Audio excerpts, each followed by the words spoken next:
వదినా నేను ఈ రోజు తిందాం అనేద్దాం అనుకుంటున్నాను. ఏం మాట్లాడుతున్నావురా? నరాలు కట్ అయిపోయింది. తింటా మానేస్తా అంటే అసలు మానేస్తానని కాదు, ఈ రోజు నుంచి మేకలాగా ఆకులు కూరగాయలు అవి తింటా మానేస్తా. రోజు చికెన్లు మటన్లు తినాలనుకుంటున్నా, అంత తగ్గిపోయావండి. నువ్వు 10 రోజులు మీ ఇంట్లో ఉండి 20 రోజులు మా ఇంట్లో ఉంటేనే మా ఇల్లు గుల్ల అవుతుంది.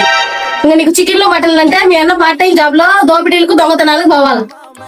ఏదో సెలవులు కదా అని వచ్చి 4 రోజులు ఉంటే ఇన్ని మాటలు అంటావా నన్ను? నాకే సిగ్గులేదు అనుకున్నావా మీ ఇంట్లోనే ఉండి తినడానికి? అది కాదు వదినా, ఏమన్నా అంటే సెలవులు వచ్చాయి వచ్చానంటావు, ఇంతకు నీకా పిల్లలకు సెలవులు లేదా సెలవు ముందు పెట్టి మా ఇంటికి వస్తున్నావా అని అడిగాను. ఏదో సండే అండి కొంచెం మటన్ ఉన్న పాపానికి ఇంకేసి మాట్లాడతావా? ఈసారి మీ ఇంటికి సెలవులు వస్తానేమో చెప్పు. అవునా నిజమా? మటన్ కొంచెం వేపు చేసి కొంచెం పులుసు పెట్టు, అంత పులుసు పెట్టకు, తినడానికి వెలుగుడానికి బాబు అని అలాగా కూర్చోబెట్టి చెప్పండి చాలా వేడిగా ఉంది. సెలవులకు వచ్చేసరికి వేసి పెట్టించండి. అంతా ఇంత సిగ్గులు అనుకున్నది, ఇప్పుడే తెలిసింది లేదు.